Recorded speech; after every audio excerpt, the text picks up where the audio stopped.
Hello friends, સ્વાગત છે તમારું અમારી ચેનલ ખાના પીના ફૂડ્સમાં। તો આજે આપણે બનાવીશું કાઠિયાવાડી ટેસ્ટ સાથે શાકભાજીથી ભરપૂર એવી વઘારેલી ખીચડી। તો હવે આપણે જોઈ લઈશું શાકભાજીમાં કઈ કઈ વસ્તુ છે। તો મેં અહીંયા લીલી ડુંગળી, લીલું લસણ, કેપ્સિકમ, 2 ટમેટા, 2 બટેકા અને 1 ગાજર, 2 ચમચી જેટલો લીંબુનો રસ અને આદુ મરચાં લસણની પેસ્ટ લીધી છે। પછી આપણે તપેલીમાં થોડું તેલ એડ કરશું અને 1 ચમચી જેટલું ઘી નાખીશું। ત્યાર પછી તેલ ગરમ થઈ જાય એટલે આપણે તેમાં થોડી રાઈ એડ કરશું। રાઈ ફૂટી જાય એટલે આપણે જે આદુ મરચાં લસણની પેસ્ટ બનાવેલી એ એડ કરી દેશું અને તેને તેલમાં સાતળી લેશું। તેનો વઘાર બેસી જાય એટલે આપણે તેમાં લીલું લસણ નાખી દેશું ને તેને પણ 1 થી 2 મિનિટ સુધી તેલમાં સાતળી લઈએ। હવે આપણે તેમાં લીલી ડુંગળી એડ કરશું। જો તમારી પાસે લીલી ડુંગળી ના હોય તો તમે સૂકી ડુંગળી પણ યુઝ કરી શકો।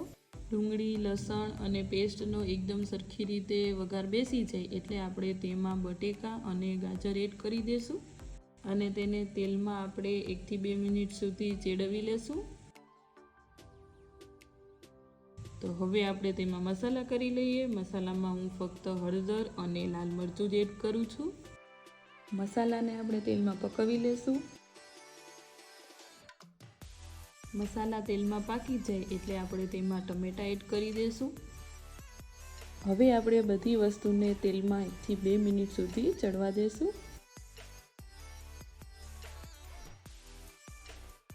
મસાલા અને શાકભાજી તેલમાં ચડી જાય એટલે આપણે તેમાં 2 ગ્લાસ જેટલું પાણી એડ કરીશું।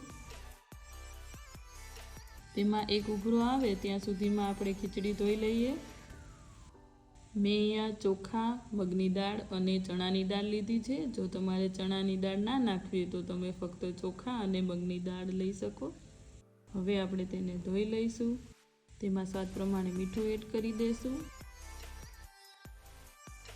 ખીચડી ધોઈ લીધી છે તો મેં અહીંયા ખીચડી અને અડધા વાટકા જેટલા માંડવીના દાણા લીધા છે।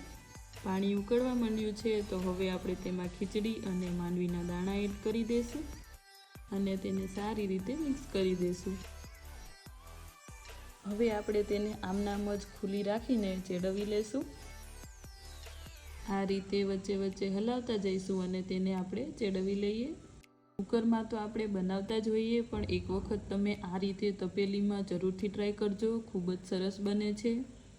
ખીચડી 70 થી 80% જેટલી ચડી જાય ત્યાર પછી જ આપણે તેમાં કેપ્સિકમ એડ કરીશું જેથી કરીને કેપ્સિકમ એકદમ બફાઈ ના જાય। તો હવે 10 થી 15 મિનિટમાં જ ખીચડી બનીને તૈયાર થઈ ગઈ છે। તો હવે આપણે તેમાં 2 ચમચી જેટલો લીંબુનો રસ એડ કરીશું। ત્યાર પછી ઝીણી સમારેલી કોથમીર એડ કરશું અને તેને મિક્સ કરી દેશું। તો તૈયાર છે કાઠિયાવાડી ટેસ્ટ સાથે વઘારેલી ખીચડી। જો તમને મારી રેસીપી ગમી હોય તો વિડીયોને લાઇક, શેર અને ચેનલને સબસ્ક્રાઈબ જરૂરથી કરજો।